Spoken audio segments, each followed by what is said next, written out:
আজকে সকাল সকাল চা করার দায়িত্বটা পড়েছে আমার উপর। তাই সকলকে চা দিয়ে এবং নিজেও নিয়ে একটু পড়তে বসেছিলাম। তখনই মায়ের ডাক পড়ে, "বাপি মাটন নিয়ে এসছে, আয় একটু মশলাটা বেটে দিবি।"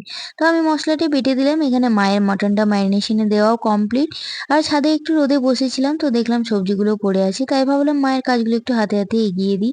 সবজিগুলো কেটে আটাটা মেখে দিলাম, কারণ আজ বাপির বিশিফটে ডিউটি ছিল, আজকে রুটি নিয়ে যাবে তাই।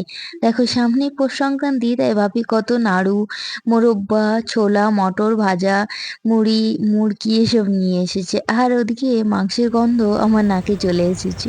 একবার ঝোল খাবি, একবার ভাতে খাবি, তুই এই 1 কেজি খাবি তবে নাকি?